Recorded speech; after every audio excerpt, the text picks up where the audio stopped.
আসসালামু আলাইকুম ওয়া রাহমাতুল্লাহি ওয়া বারাকাতুহু। সম্মানিত ভাইরা, গানের প্যান্ডেল আর তাফসীরের প্যান্ডেল কি পার্থক্য আছে না নাই? এই পার্থক্যের ভিতরে একটা হলো যে যারা দাঁড়িয়ে আছেন আল্লাহর রাস্তায় বসে যাবেন, যে যে জায়গায় বসে আছেন এই জায়গাটা কিয়ামতের ময়দানে আপনার জন্য সাক্ষী দেবে। বলেন সুবহানাল্লাহ। আর একটু আসতে বলেন সুবহানাল্লাহ।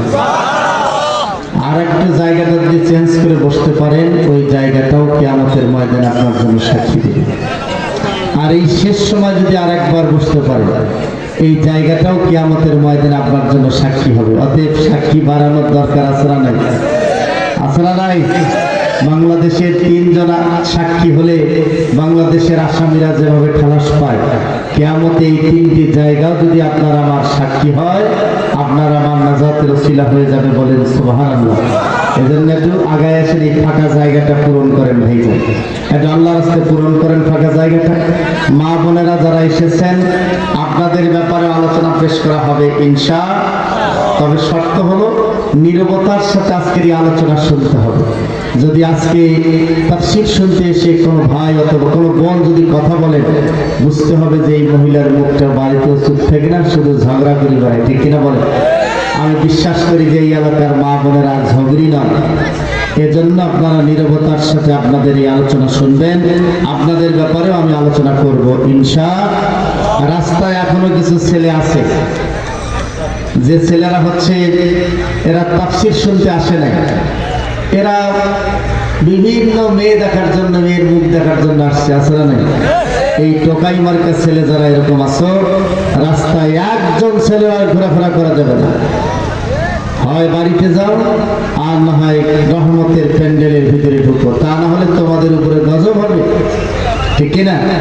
এই গজবের ভিতরে থাকা যাবে না। মাহফিলের প্যান্ডেলের ভিতরে আছে রহমত, বাইরে কি আছে? গজব। বাইরে কি আছে? এই গজবে থাকা যাবে না। আমার যে সমস্ত ভাইরা সারাটা জিন্দেগি দোকান করার পরেও আজকে এখন পর্যন্ত কোরআনের আলোচনা শোনার চেয়ে দোকানের চায়ের আড্ডা আপনার কাছে ভালো, বলুন তো আসলে ইমানের দাবি আপনি কতটুকু পূরণ করেছেন? একজন ভাই আর দোকানের সামনে থাকবেন না। এটা কি তাফসীর মাহফিল, এটা কি মেলা আপনার কাছে মনে হয়? এই ইমানের এত জোর আপনার? সারাটা জিন্দেগি তো ব্যবসা বাণিজ্য করলেন গো, আজকে 2টা ঘন্টার জন্য একজন ভাই আর দোকানের সামনে থাকবেন না? এটা হতেই পারে না। সংগ্রামী ভাইরা, আসুন আমরা আজকে কোরআন থেকে আলোচনা শুনবো ইনশাআল্লাহ। কি রাজি আছেন তো ইনশাআল্লাহ? কি রাজি আছেন তো ইনশাআল্লাহ? আজকের এই কোরআনের কথা উন্মুক্ত ভাবে আমাদেরকে বলতে হবে। এতদিন যাবত, দীর্ঘ 16-17 বছর যাবত নির্যাতন নিষ্পেষণের মুখে কোরআনের কথা আমাদেরকে বলতে হয়েছে। আজকে আমরা কোরআনের কথা উন্মুক্ত ভাষায় বলতে চাই। যদি আবার সেই ফেজিদের মতো করে কোরআনের কথায় কেউ বাধা সৃষ্টি করে আমরা কঠোর হস্তে প্রতিবাদ করবো। কারা দিয়েছেন দুহাত আল্লাহকে দেখাবেন। আল্লাহ তাআলা কবুল করুক সবের আমিন। কি রাজি আছেন তো ইনশাআল্লাহ? যে ভাইরা দাঁড়িয়ে আছেন বসে নেই, যে নাল এখন গান নিয়ে মাথা দিয়ে যায় বাবা, পালেবার দরকার নেই,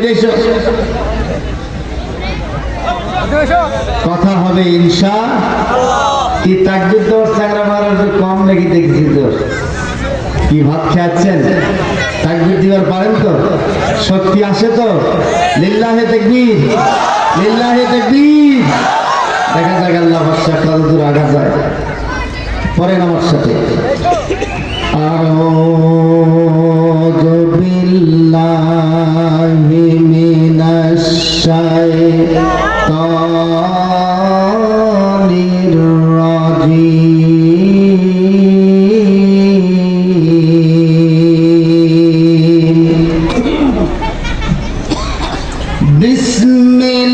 বিসমিল্লাহির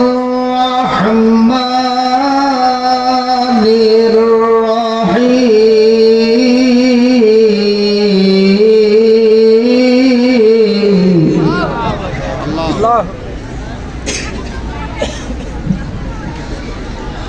إن فرعون علا في الأرض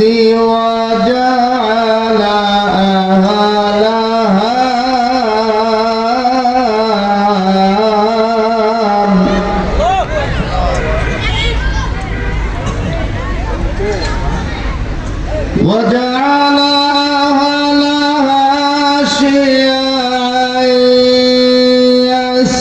يستضعف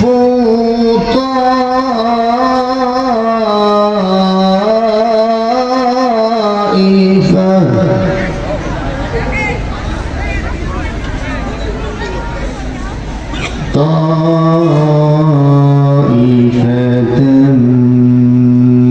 منهم يذبح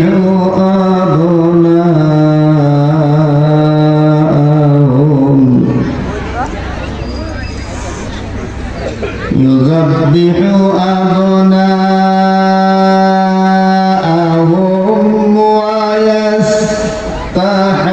ويستحيي نساءهم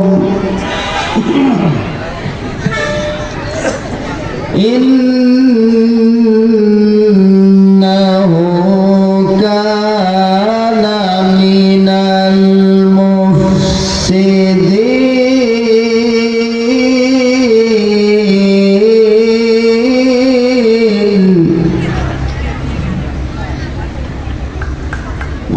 ونريد أن نمن على الذين استضعفوا في الأرض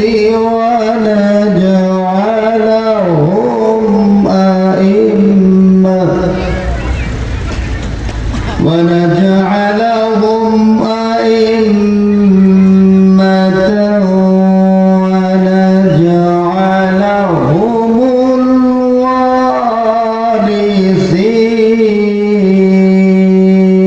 الوارثين صدق الله العظيم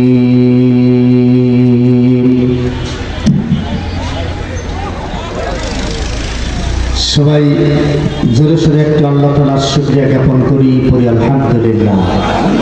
ভূমিকা ছাড়াই কথা হবে, তাহলেই সুবিধা হবে। এই ভূমিকাতে 15 মিনিট খাওয়া মানে অনেক সময় যাওয়া।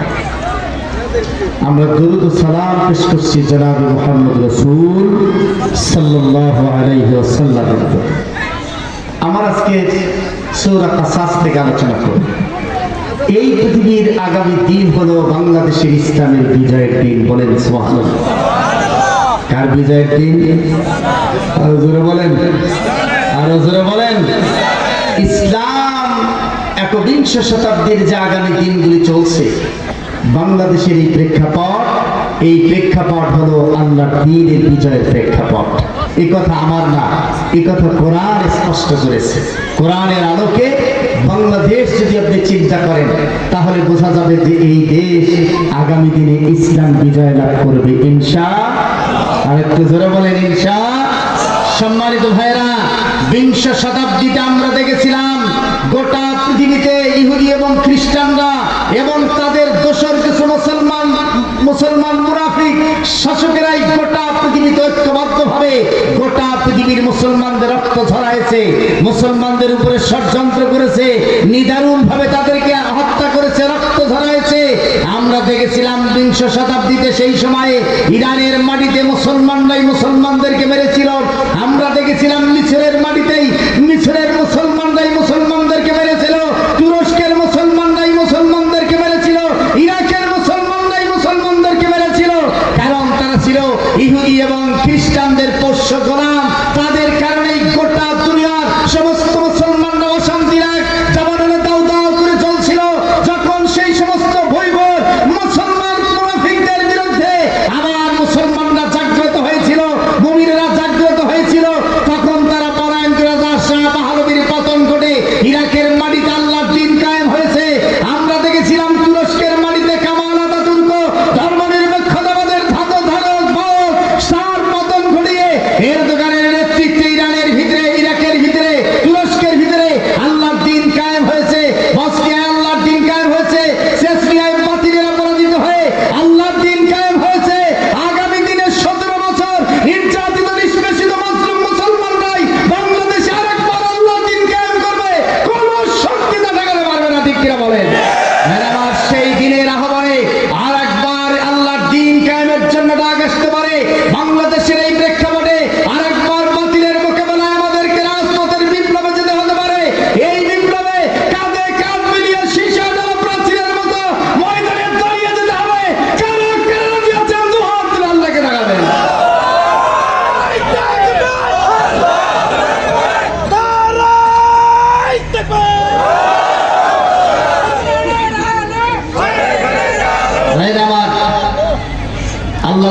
আমাদেরকে কবুল করুক সবাই আমিন।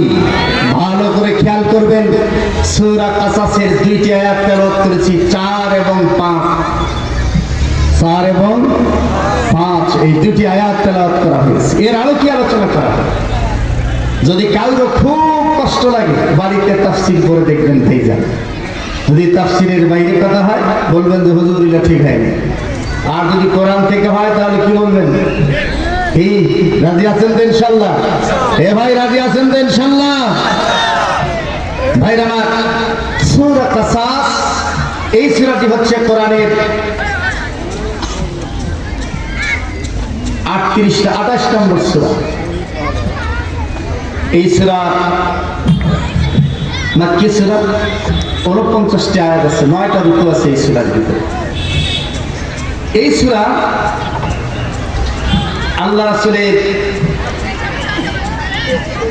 মক্কার জিন্দেগিতে যখন জেল থেকে বের হয়ে আসলেন, শিয়াবে আবি তালেবের জেলখানা, আল্লাহ নবী সহ মুসলমানরা জেল খেটেছিল 3 বছর। কয় বছর? আরে ভাই জোরে বছর বলেন, কয় বছর? নবী 3 বছর জেল খেটেছিল শিয়াবে আবি তালেবের জেলখানা। এই বর্তমান জেলখানার মতো না, সেই জেলখানায় থাকার কোনো জায়গা নাই, খাওয়ার কোনো ব্যবস্থা নাই। গাছের পাতা খেয়ে, ছাল খেয়ে বেঁচে থেকে সাহাবায়ে কেরামরা একবারে শুকে কার লেগে গেছে, আর দিশা লোট নড়াচড়া করতে পারে ক্ষুধার তীব্রতায়। সেইখান থেকে হিশামের নেতৃত্বে সাহাবারা যখন কাবা শরীফ আসলেন, 51 জনের মতো সাহাবা, কয়জন? 51 জনের মতো সাহাবা, তারা এসে কাবার চত্বরে দাঁড়িয়ে আছে। চতুর্দিক থেকে কাফেররা ঘেরাও করে রেখেছে তাদেরকে। সাহাবায়ে কেরামরা তো জানতেন না যে কিভাবে তারা 3 বছর পরে এই জেলখানা থেকে বের হয়ে আসলো। তাদের এতদিনকার চিন্তা ছিল যে জেলখানায় ছিলাম তাও তো জীবনটা ছিল, এখন তো জেল থেকে বের হয়ে আসলাম, মনে হয় জীবনটাও থাকে না। এইটা হলো তাদের চিন্তা মাথায়। সেই সময় সাহাবাদেরকে আল্লাহ তাআলা সান্ত্বনা দেওয়ার জন্য এই সূরা কাসাস অবতীর্ণ করেছে। বলেন সুবহানাল্লাহ। চিন্তাটা করেন, কি চিন্তাটা? চিন্তাটা হলো এই, আল্লাহ তাআলা সাহাবাদেরকে বুঝাতে চাইলেন যে তোমার নবী এই কাবাতে, এই মক্কাতে জন্মগ্রহণ করে 40 বছর যাবত তিনি ছিলেন। তারপরে নবুয়ত পাওয়ার পরে কাফেররা বিরোধিতা করেছে। তোমরা এখনই হতাশ হচ্ছ যে দিন বিজয় হবে না, অথচ তার আগে হযরত মূসা নবীর জন্মগ্রহণের 40 বছর আগ থেকেই তার বিরুদ্ধে ষড়যন্ত্র শুরু হয়েছে। আল্লাহ সেই মূসাকে 40 বছর ষড়যন্ত্রের মধ্য দিয়ে জন্ম দিয়েছেন, ফেরাউনের বাড়িতে মানুষ করেছেন, ওই ফেরাউনকে পরাজিত করে মূসাকে রাষ্ট্রীয় ক্ষমতা দিয়েছেন। সেই কথা তোমরা স্মরণ করো। বলেন সুবহানাল্লাহ। আল্লাহ রাব্বুল আলামিন জানায় দিলেন, নাতলু আলাইকা মিন নাবাই মূসা ওয়া ফিরআউনা বিল হাক্কি লিকাওমি ইউমিনুন। আল্লাহ রাব্বুল আলামিন জানায় দিলেন, নাতলু আলাইকা মিন নাবাই মূসা ওয়া ফিরআউন, মূসা এবং ফিরআউনের কথা তোমার এই দুর্বল সাহাবা, নির্যাতিত নিষ্পেষিত জেলখানা মজলুম কাজী সাহাবাদেরকে শোনায় দাও। তারা হতাশ হয়ে যাচ্ছে, জিন মনে হয় বিজয় হবে না, আল্লাহর দ্বীন মনে হয় বিজয় হবে না, হতাশ হচ্ছে। তাদেরকে তুমি জানায় দাও, হে রাসূল, 40 বছর জন্মের আগ থেকেই ষড়যন্ত্র হয়েছিল মূসার বিরুদ্ধে, ষড়যন্ত্র করেছিল পরাশক্তি সেই সময়ের ফেরাউন। সেই ফেরাউন ষড়যন্ত্র করে হযরতে মূসাকে ঠেকাতে পারে নাই। আল্লাহ তাআলা সেই মূসাকে দিয়ে দিনের বিজয় লাভ করাইছেন। অতএব এখন পর্যন্ত মাত্র 3টি বছর জেল কেটেছ, তাদেরকে হতাশ হতে বলো না, তাদেরকে বিজয়ের সংবাদ দিয়ে দিলাম, তারাও বিজয় লাভ করবে। ভাইরা আমার, সেই দিন মাত্র 3 বছর জেল খেটে আল্লাহ নবী এবং সাহাবারা যেভাবে মক্কা এবং মদিনায় আল্লাহর দ্বীন বিজয় করেছেন, আমরা তো নির্যাতিত নিষ্পেষিত হয়েছি প্রায় 17টি বছর যাবত। ঠিক কিনা বলেন? আরো জোরে বলেন ঠিক কিনা ভাইজান? ফাঁসির মঞ্চে আমরাও চলেছি, রক্ত ঝরাইছে আমাদের আলেম ওলামারা, রক্ত ঝরাইছে কোরআনের পাখিরা, আলেম ওলামারা রক্ত ঝরাইছে, জেল খেটেছে। গোটা দেশটাকে একটা জেলখানায় পরিণত করেছিল। আমরা হতাশ হয়েছিলাম, কিন্তু আল্লাহ তাআলা সেই হতাশাকে আলোর আশা দিয়েছে, সেই বাতিলদেরকে আল্লাহ পরাজিত করেছে। আগামী দিন এজন্যই ইসলামের সূর্য উদিত হবে, বলেন সুবহানাল্লাহ। আল্লাহ রাব্বুল আলামিন তার রাসূল এবং সাহাবাদেরকে জানাই দিলেন, হে রাসূল সাহাবাদেরকে বলে দেন পাঁচটি বিষয় যে সমস্ত দেশের ভিতরে সংগঠিত হবে, যে জাতির উপরে পাঁচটি বিষয় চলে যাবে, ওই জাতিকে আল্লাহ তাআলা পরবর্তীতে রাষ্ট্রীয় ক্ষমতা দিয়ে দেবেন। ওয়ামান কুতিলা মাযলুমান ফাকাদ জাআলনা লিওয়ালিহি সুলতানা। আল্লাহ তাআলা বলেন ওয়ামান কুতিলা মাজলুমান, যারা মজলুমের রক্ত ঝরায়, মজলুমদেরকে যারা নির্যাতন নিষ্পেষণ করে ফাঁসির মঞ্চে ঝুলায়, ফাকাদ জাআলনা লিওয়ালিহি, আল্লাহ তাআলা ওই দলের যারা নেতা, সেই নেতাদেরকে সুলতানা, রাষ্ট্রীয় ক্ষমতা দিয়ে দেন, বলেন সুবহানাল্লাহ। রাষ্ট্রীয় ক্ষমতা দেওয়ার মালিক কে? আর একটু আসতে বলেন কে? রাষ্ট্রীয় ক্ষমতা দেওয়ার মালিক কে? ভারত, পাকিস্তান, আমেরিকা। রাষ্ট্রীয় ক্ষমতা দেওয়ার মালিক এই আল্লাহ বলছেন, মান কুতিলা মাজলুমান ফাকাদ জাআলনা লিওয়ালিহি সুলতানা। যারা এই পৃথিবীতে সবচেয়ে বড় মাজলুম হবে, জালেমদের নির্যাতন নিষ্পেষণ যখন বেশি হবে আলেম ওলামাদের উপরে, ইসলামপন্থীদের উপরে, মুমিনদের উপরে, তখন সেই মুমিনদেরকে ফাকাদ জাআলনা, আমি তৈরি করে দেব লিওয়ালিহি, ওই মুসলিমদের দলনেতাদেরকে সুলতানা, রাষ্ট্রীয় ক্ষমতায় ওই মুসলিমদের দলনেতাদেরকে আমি রাষ্ট্রীয় ক্ষমতায় অধিষ্ঠিত করে দেব।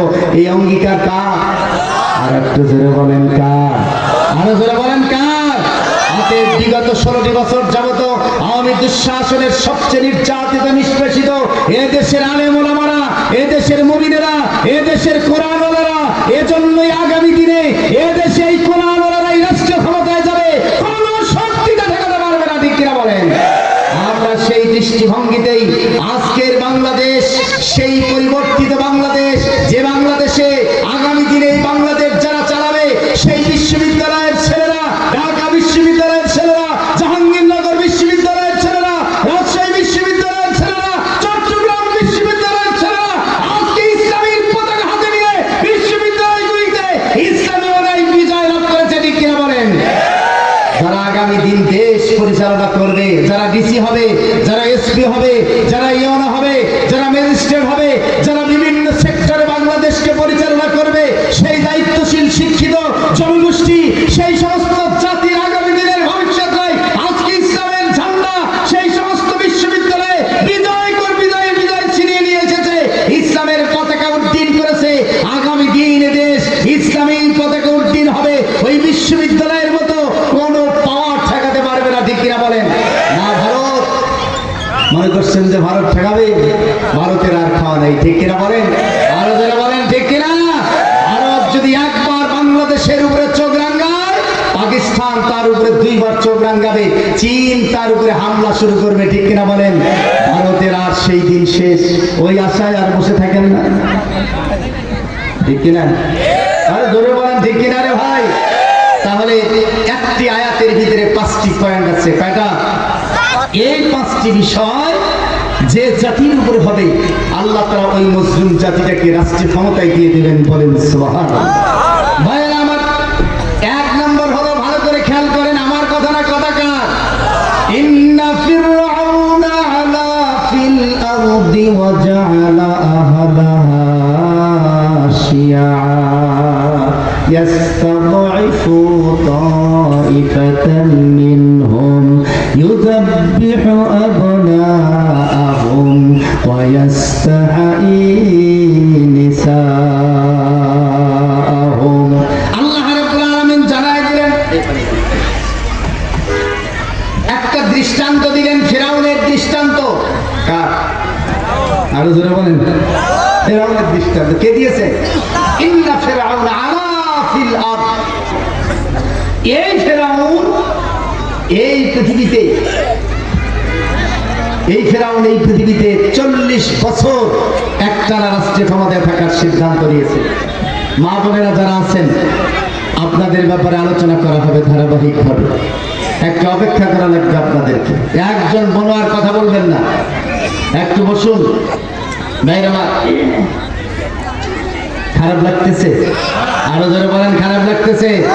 এই যে ভাইরা এই পাশে দাঁড়িয়ে আছেন ভাইজান প্লিজ একটু বসেন। এই সাদা গেঞ্জির ছেলেটা, এই বাবা কই যাও বসো, কই যাও বসো। ভাইজান পেছনে চাদর গায়ে দিয়ে আছেন, ভট ভট করে দেখা যাচ্ছে। একটা আল্লাহ রাস্তে বসবেন, একজনও দাঁড়িয়ে থাকবেন না। কালেকশন করে দেবেন, লোক পালা না, চিন্তা করেন না। মা বোনেরা যারা আছেন একজন বনও দিতে পারবেন না, কোরআনের তাফসীর মাহফিল শুনে কই যান আপনি? পারস্পরিক গল্প করতে পারবেন না আমরা। একটু কথা শুনুন সম্মানিত ভাইরা, আল্লাহ তাআলা বলছেন যে আমাদের এক নম্বর কারণটা হলো ইন্না ফিরআউনা আলা ফিল আরদ, নিশ্চয়ই এই ফেরাউন একটা সময় স্বৈরতন্ত্র কায়েম করেছিল। আলা শব্দের অর্থ হচ্ছে জোর করে রাষ্ট্রীয় ক্ষমতা ধরে থাকা। ফেরাউন এক সময় জোর করে রাষ্ট্রীয় ক্ষমতা ধরে থাকার চিন্তা করেছিল। ফেরাউনের প্রধান উপদেষ্টা ছিল যে লোকটা, তার নাম হলো হামান। কি নাম? আরো জোরে বলেন। এই হামান ফেরাউনকে বুদ্ধি দিচ্ছে, মহারাজ আমরা এই রাষ্ট্রীয় ক্ষমতা যদি স্থায়ী করে ধরে থাকতে চাই তাহলে 5টা কাজ করা লাগবে। কয়টা? যে 5টা কাজ করলে আমাদেরকে কোনো সময় রাষ্ট্রীয় ক্ষমতা হারাতে হবে না। ঠিক আছে? যে 1 নম্বর হলো 40 সন পর্যন্ত আমাদেরকে ক্ষমতায় থাকার একটা প্ল্যান থাকতে হবে। 40 সন। কয় সন? বিগত দিনেরও কয় সন ছিল ভাইজান? 40 সন ছিল, কিন্তু গেছে কয় সন? 24-এই গেছে, থাকতে পারে না। 40 সনের একটা পরিকল্পনা। কি পরিকল্পনা? কেন এটা বলছে যে এখন যার যে ছেলেটার জন্ম হবে, এই ছেলেটার বয়স যদি 40 হয় আর সে যদি ইসলামী শিক্ষা না পায়, দিনী শিক্ষা না পায়, এমনি নাস্তিক হয়ে যাবে। আর যে লোকটার বয়স এখন 40 বছর, ওটা যত বড়ই আল্লাহ আল্লাহ হোক, আগামী 40 বছর আর বয়স হবে 80, ওটা দিয়ে আর কোনো কাম হবে না, হয় কবরে যাবে আর নয় বিজনেস করে থাকবে। তাহলে পরিকল্পনা কয়টা? 40 বছরে। কয় বছরের পরিকল্পনা? 40 বছরের একটা পরিকল্পনা নিয়ে সে এগোচ্ছিল। এই 40 বছরে জোর করে তাকে রাষ্ট্রীয় ক্ষমতা ধরে থাকতে হবে। আল্লাহ রাব্বুল আলামিন কোরআন কারীমের ভিতরে রাষ্ট্রীয় ক্ষমতা বোঝানোর জন্য 5টা শব্দ ব্যবহার করেছেন। কয়টা? 1 নম্বরে হলো খেলাফত। ইন্নী জাইলুন ফিল আরদি খলিফা। খেলাফত মানে হচ্ছে রাষ্ট্রীয় ক্ষমতা। খেলাফত ওই রাষ্ট্রকে বলা হয় যেখানে জনসমর্থন লাগে। 2 নম্বর হলো ইমাম। ইমামের জন্য, ইমাম মানে নেতা, ইমাম মানে শাসক, কিন্তু ইমামের জন্য রাষ্ট্রীয় ক্ষমতার দরকার। 3 নম্বরে আমির। আমির হওয়ার জন্য কর্মীদের সমর্থন লাগে, এজন্য ওটাকে বলা হয় আমির। 4 নম্বর হলো সুলতান। সুলতান জনগণের সমর্থন ছাড়া সম্রাট হওয়া যায় না, এজন্য বলা হয় সুলতান। আর 5 নম্বরে হচ্ছে আলা। এই আলা শব্দটার অর্থ হলো শাসক, যিনি জনসমর্থন ছাড়াই জোর করে রাষ্ট্রীয় ক্ষমতায় অধিষ্ঠিত থাকে, যেটাকে বলি আমরা স্বৈরাচারী কায়দায় থাকে, সেইটাকে বলা হয় আলা। কোরআনে ফেরাউনের নামে যতগুলি আয়াত আল্লাহ ব্যবহার করেছেন, আলা শব্দটা ব্যবহার করেছেন। ফেরাউনকে পরামর্শ দেওয়া হলো জোর করেই তোমাকে 40 বছর পর্যন্ত রাষ্ট্রীয় ক্ষমতায় থাকতে হবে। ভাইরা আমার, এই যে পরামর্শ দিয়েছিল আর জোর করে দেশরা ক্ষমতায় থাকার জন্য সিদ্ধান্ত নিয়েছিল, এই সিদ্ধান্ত যারাই নেবে তারা হচ্ছে ওই ফেরাউনের উত্তরসূরি। ঠিক কিনা বলেন? এই একই সিদ্ধান্ত নিয়েছিল আমাদের বিগত দিনের যে লেডি ফেরাউন। আরো বলেন, লেডি ফেরাউন একই সিদ্ধান্ত 40 সন থাকাই দিতে জোর করে। ভাইরা আমার, বুঝেন নাই? এই হলো ঘটনাটা। এরপরে আল্লাহ রাব্বুল আলামিন জানায় দিলেন 2 নম্বর প্ল্যান। ফেরাউন বলল ঠিক আছে, এটা হবে। 2 নম্বরটা কি? 2 নম্বর আল্লাহ তাআলা বললেন ওয়াজআলা আহলাহা শিয়া। আল্লাহ তাআলা বললেন 2 নম্বর কামটা হলো তোমাদেরকে 2 নম্বর কামটা করা লাগবে। হামান বলল মহারাজ 2 নম্বর কামটা হলো মুসলমানদের মাঝে নানান দল উপদলে ভাগ করে দেওয়া লাগবে। কাউকে বলতে হবে জঙ্গিবাদ, কোনটা বলে কোনটা হলো আল কায়দা, কোনটা হলো জেএমবি, নানান নাম দিয়ে তাদেরকে ভাগ করে ফেলতে হবে। তাহলে তারাই মারামারি করবে, ফতুয়াবাজি করবে, আর আরাম মতো আমরা দেশটা শাসন করব। ফেরাউন বলল হামান এই কামটা কিন্তু সহজ কাম না, এটা কিন্তু খুব একটা জটিল কাম। কারণ মুসলমান সেই সময় 2টি মাত্র দল ছিল। একটার নাম হলো কিপ্তি, সেটা হলো মুসা আলাইহিস সালামের দল। আর একটার নাম হলো বনি ইসরাইল, ওটা হচ্ছে মুসার দল। আর একটা হলো কিপ্তি, এটার নাম হলো ফেরাউনের দল। হামান বলল মহারাজ আমাকে ওই দায়িত্বটা দেন, আমি এই দায়িত্ব পালন করব। 2 নম্বর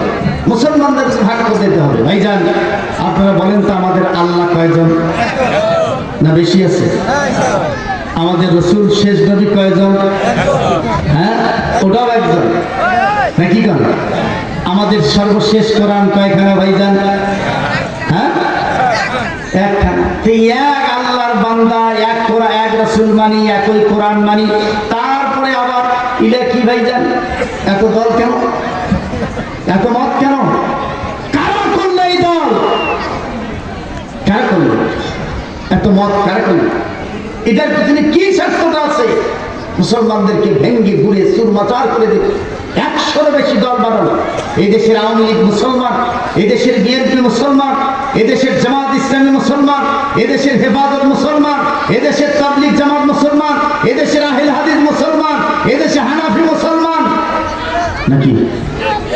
এ ভাই, হয় কি না? এরা সবাই মুসলমান। এত ভাগ কেন হলো? কেন ভাগ হলো এত? কারা করলো? কাদের স্বার্থে ভাগ করে ফেললো? এইটা আজকে একটা বার মাথায় ঢুকান্ত হয়ে যাবে।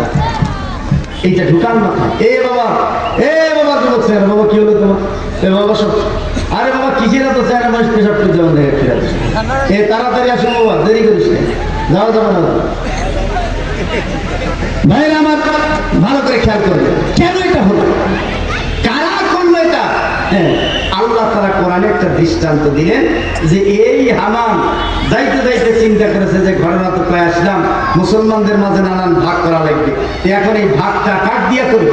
বেচারার যাইতে যাইতে মনে হলো যে এই ভাগটা করা যাবে, একটা বুদ্ধি আছে। কি বুদ্ধি? যে এই ভাগ করার জন্য চিন্তা করলো যে মুসলমানদের মধ্যে কে লোভী আছে, লোভী নারী চরিত্রের লোভী আর টাকা, টাকার লোভ কার আছে, এইটা চিন্তা করে করে তার মাথায় ঢুকলো যে এই মানের একজন লোভী মানুষ, সেই লোকটার নাম হলো হামান, সেই লোকটার নাম হলো কারুন। কি নাম? আরো ধরে বলেন। কারুনের নাম শোনেন নাই?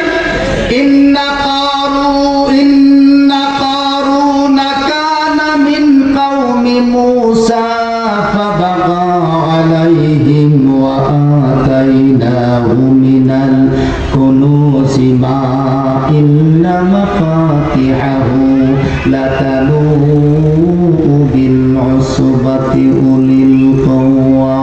আল্লাহ রাব্বুল আলামিন জানায় দিলেন, হামান যাইতে যাইতে বুদ্ধি করলো কারুনের অনেক সম্পদের লোভ আছে, টাকার লোভ আছে, আর ক্ষমতার লোভ আছে, যার কারণে কারুনের কাছে গিয়ে বলল, কারুন একটা কথা তোমাকে জেনে রাখো, আমি তোমাকে রাষ্ট্রীয় ক্ষমতার একটা গুরুত্বপূর্ণ পদ দিয়ে দেবো, একটা এমপির পদ দিয়ে দেবো তোমাকে, অথবা তোমাকে একটা মন্ত্রীর পদ দিয়ে দেব, আর কিছু টাকা পয়সা যা আছে সব তোমাকে সুযোগ সুবিধা দিয়ে দেব, কিন্তু মুসার দল থেকে তোমাকে সরে আসতে হবে।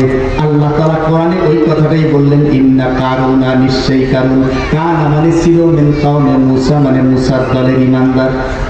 কার দলের ইমানদার? মুসার দলের ইমানদার ছিল কারুন।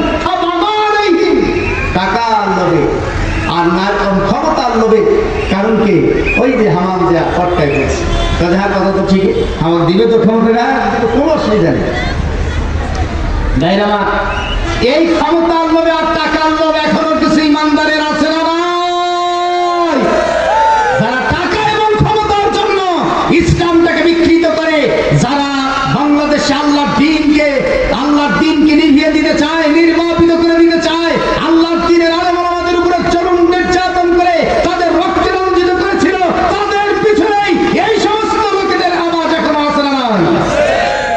শুধু কিছু সঙ্গী পাওয়ার জন্য, কিছু ক্ষমতা আর কিছু টাকার লোভে, ঠিক কিনা বলেন? বিগত দিনেও এরকম সরকারি দরকারি কিছু আলেম ছিল, এখনো। আরো জোরে বলেন আছে না নাই? আরো জোরে বলেন আছে না নাই? ভাইরা আমার, কারণ এবারে পটকে গেছে। কারণ বললো যে চলো এবার ফেরাউনের কাছে কাজ যাওয়া লাগবে তোমার। ফেরাউনের কাছে বেচারা নিয়ে আসছে। ভালো করে শুনে নেন, আল্লামা ইবনে কাসির রাহমাতুল্লাহ আল বিদায়া ওয়ান নিহায়াত করে দেখবেন ভাইজান, মুরগির কথা না।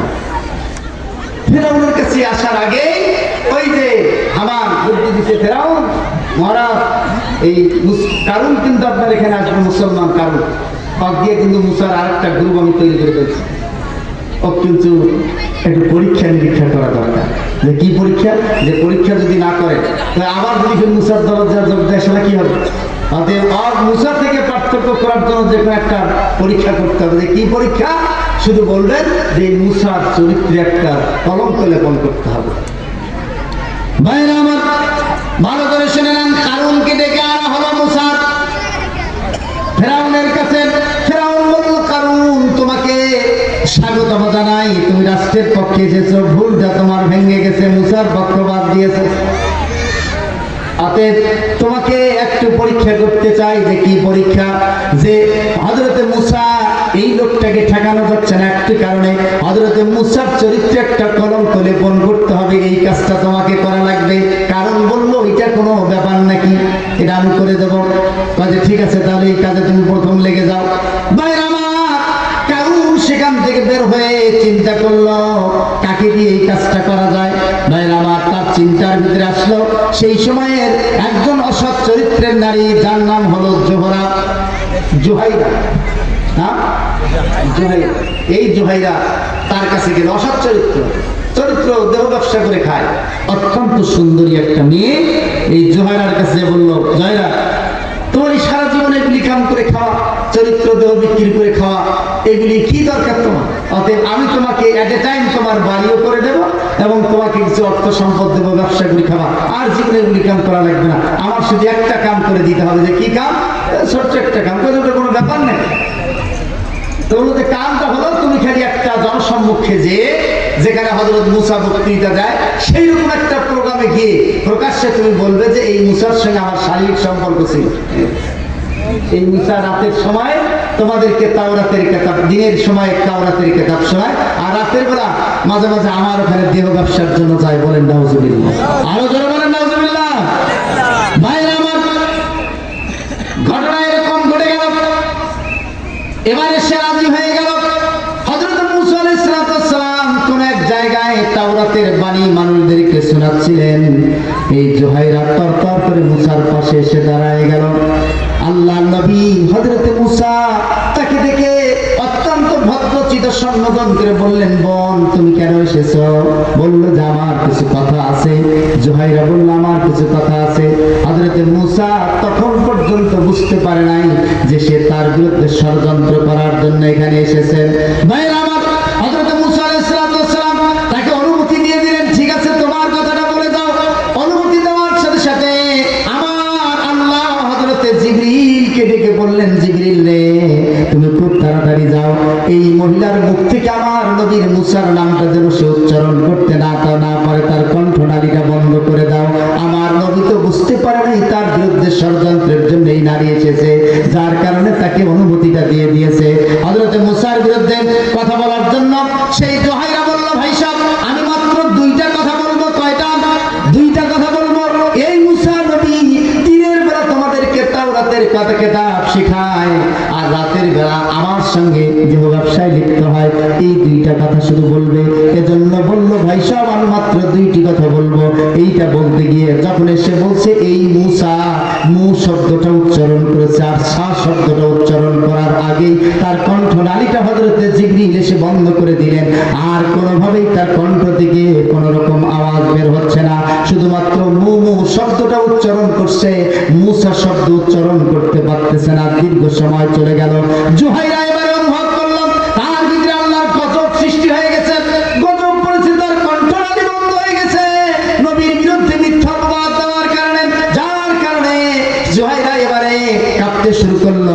একটা পর্যায়ে হযরত মুসাকে হাত জোর করে তার কাছে ক্ষমা চাচ্ছিল। হযরত মুসা আলাইহিস সালাম তখন পর্যন্ত বুঝতে পারে নাই যে এই ঘটনা সংঘটিত হচ্ছে এখানে। ভাইরা আমার, আল্লাহ তাআলা তার কণ্ঠনালী বন্ধ করে দিয়েছিল মুসার বিরুদ্ধে সাক্ষ্য দেওয়ার জন্য। সেই আল্লাহ এখনো জমিনের ভিতরে আছে না নাই? আর একটু আসতে বলেন, আছে না নাই?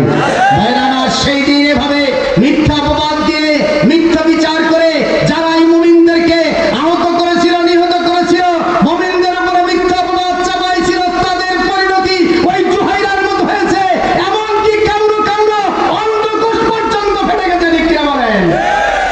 এই বাংলাদেশেই তার সাক্ষী, এই বাংলাদেশেই সাক্ষী। আরে নাই অন্ধকোষ, এ ভাই কি নাম হয়ে গেছে? ওই যে আমার সোনার মালিক। আরে কি ঘটনাটা ঘটে গেল রে ভাই, কত ঘটনাই না ঘটলো এরকম। তার মানেটা হলো আল্লাহ তাআলা এখনো এই পৃথিবীতে সে বিচার দেখাইছে, এটা এখনো এই পৃথিবীতে আছে। ভাইরা আমার, এবারে জুহাইরা খুব অনুরোধ বিনয় যখন করতেছিল হযরত মূসা আলাইহিস সালাম দয়ার শরীফ, তিনি এবার বললেন, হযরত মূসা আলাইহিস সালাম বললেন ঠিক আছে, আল্লাহর কাছে বললেন যে আল্লাহ, মূসাকে তুমি, এই নারীকে তুমি কণ্ঠটা ফিরাই দাও, সে কি বলতে চায়। জুহাইরা এবারে মনে মনে চিন্তা করেছেন, আল্লাহ যদি তুমি আমার কণ্ঠটাকে আবার ফিরাই দাও, আমি হযরত মূসার ধর্ম গ্রহণ করব, মূসার দিন গ্রহণ করব, আর মূসার বিরুদ্ধে যে ষড়যন্ত্র হচ্ছে এই ষড়যন্ত্র আমি ফাঁস করে দেব। সেটাই আল্লাহ তাআলা করলেন, তার কণ্ঠ ফিরাই দিলেন। এবারে সেই মহিলা বললেন, ভাই সাহেব, আসলে আমার কণ্ঠ আল্লাহ বন্ধ করে দিয়েছিল, মূসা নবীর উপর আমি ঈমান এনেছি, মূসার বিরুদ্ধে এই ষড়যন্ত্রগুলি হয়েছে, সমস্ত কথাগুলি জাতির সামনে বারে হযরতে মূসা আলাইহিস সালামের বিরুদ্ধে সমস্ত ষড়যন্ত্রগুলি ফাঁস হয়ে গেছে। সেই আল্লাহ এখনো আছে না? আর একটু জোরে বলেন, সেই আল্লাহ এখনো আছে না নাই?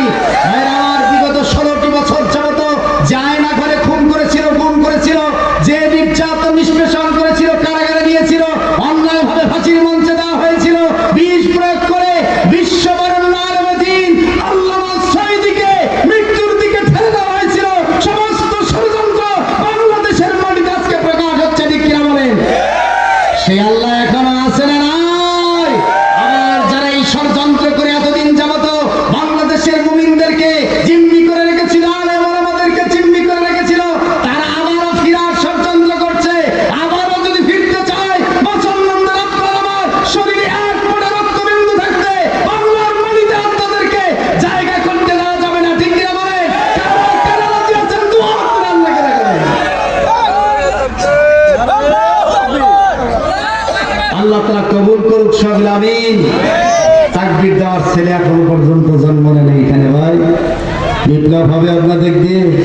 ভাইরা আমার আছে না, তাকবীর দিতে পারেন কোন ছেলে? একটু জোরে জোরে তাকবীর দেন দেখি, আল্লাহ ভরসা করে।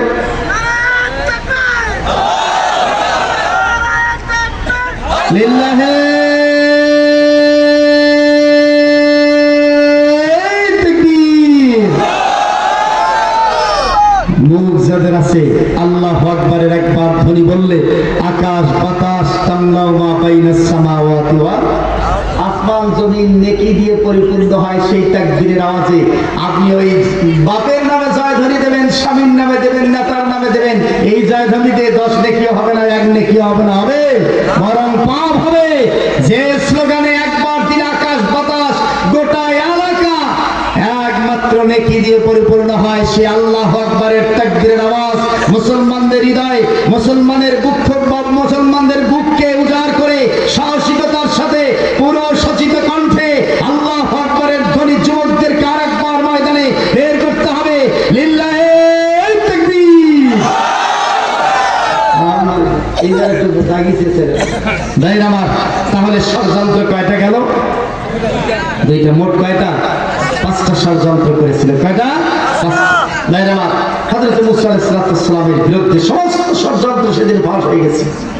3 নম্বর কথা হলো, আল্লাহ রাব্বুল আলামিন জানায় দিলেন 3 নম্বর ষড়যন্ত্র হলো, আল্লাহ তাআলা বললেন ইয়াস্তাযরিফু তাইফাতাম মিনহুম। ইয়াস্তাযরিফু ভাবে ইস্তিফাল ব্যবহার করা হয়েছে, দুর্বল করে দিতে চাইল। তাইফাতান মানে হচ্ছে সেই সময় কারণ সহ মোট 12টা গোত্রে পরিণত করা হলো। 12টা দল তৈরি করে ফেলেছিল হামান। ওই 12টা দলের ভিতরে একটা দলকে ইস্তাযরিফু দুর্বল করে দিতে চাইল। তাইফাতান 1 বছর ব্যবহার করেছে, একটা মাত্র দলকে, মিনহুম মানে ওই 12টা দলের মধ্য থেকে। ভাইরা আমার, বনী ইসরাইলের 12টা গ্রুপ বের করে ফেললো, টাকা দিয়ে, পয়সা দিয়ে, অর্থ দিয়ে নানান দল বদলে ভাগ করে দিল। এক একটার নামে এক এক রকম দিয়ে, এটার নাম পীর মুরিদি দিল, ওটার নাম ফকিরামতি দিয়ে দিল, ওটার নাম দিল আউল, ওটার নাম দিল বাউল, এটার নাম দিল আরেকটা, ওটার নাম দিল আরেকটা। এভাবে মুসলমানদেরকে নানান ভাগে ভাগ করে যারা অন্যান্য সেই সময়ের 12টি দলে ভাগ করে ফেললো। এই 12টি দলের 11টা দলকে অর্থ সম্পদ দিয়ে সহযোগিতা করত ফেরাউন, আর একটা দলকে দুর্বল করার জন্য সে চেষ্টা করলো। আল্লাহ তাআলা বললেন ইয়াস্তাযরিফু দুর্বল করে দিতে চাইলো। তাইফাতুন মানে একটা মাত্র দলকে, মিনহুম মানে ওই 12টা দলের ভিতর থেকে তাদের মধ্য হতে 12টা দলের মধ্য হতে একটা মাত্র দলকে তারা দুর্বল করে দিতে দিতে চাইলো, যে দলটা আল্লাহর দ্বীন তাওরাতকে কায়েম করতে চায়, হযরতে মুসা নবীর দলটাকেই তারা দুর্বল করে দিতে চাইলো। এই দুর্বল করা দল আজকেও সেই ষড়যন্ত্র বাংলাদেশে আছে না? না আর রাষ্ট্র বলেন আছে না নাই? কাউকে কাউকে টাকা পয়সা দেয়, দান সদকার দেয়, কারোর কাছে দোয়া নিয়ে আসে, কাউকে নানান রকম করে দিয়ে দেয়। ভাইরা আমার, সমস্ত সহযোগিতা দিয়ে তাদেরকে ইসলামী আন্দোলনের বিরুদ্ধে ফতোয়া দেওয়ার জন্য লাগায় দেয়। এটার আকীদা ঠিক নাই, আছে না নাই? ঠিক নেই ভাইজান, আকীদা ঠিক, সব ঠিক আছে, আকীদা ঠিক। এই শয়তানের সাথে আপোষ করবে, তারপরে ইসলামী আন্দোলনের সাথে আপোষ করবে না, এই ঘোষণা পর্যন্ত দেয়। আছে না নাই? আরো ধরে বলেন আছে না নাই? একটা দলকে মজবুত করে সেই দিন ধরেছিল, সেই দলটি আজ এখন পর্যন্ত আছে না নাই? আর একটু জোরে বলেন আছে না নাই? বাংলাদেশে সে দলটি এখনো আছে। ভাইরা আমার, মুমিন কারা? কোরআনের দৃষ্টিভঙ্গি যদি চিন্তা করেন, পৃথিবীর সব মানুষকে আল্লাহ তাআলা 3 ভাগে ভাগ করেছেন। কয় ভাগে? আরো জোরে বলেন। 3টা ভাগে।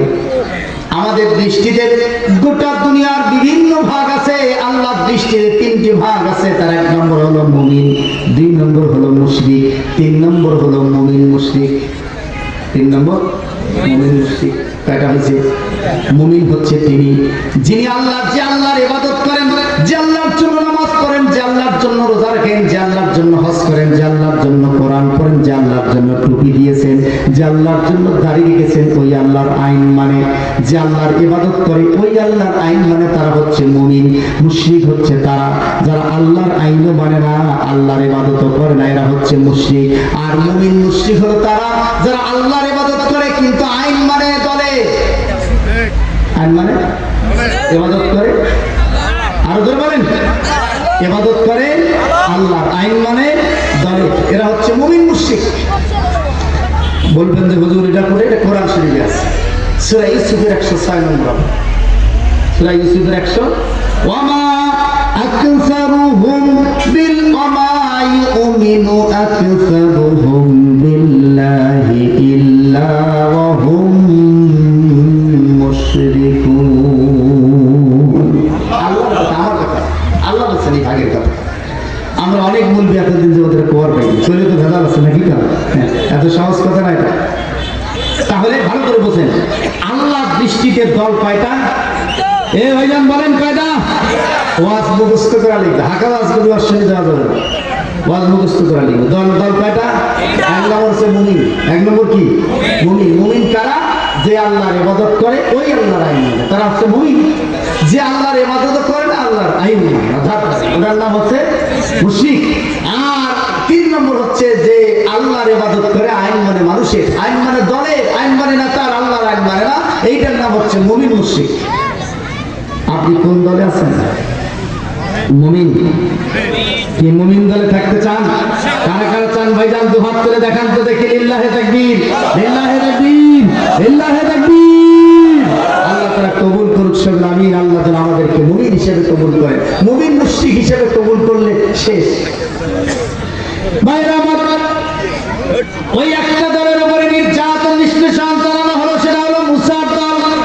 আল্লাহ রাব্বুল আলামিন বারবার সতর্ক করেছিল, সেই মুসার দলকে তোমরা নির্যাতন নিষ্পেষণ করো না, কিন্তু এইটা কোনোভাবেই সে ছাড়ল না। একটা পর্যায়ে গিয়ে হযরত মুসা আলাইহিস সালামকে এবারে হুমকি শুরু হলো।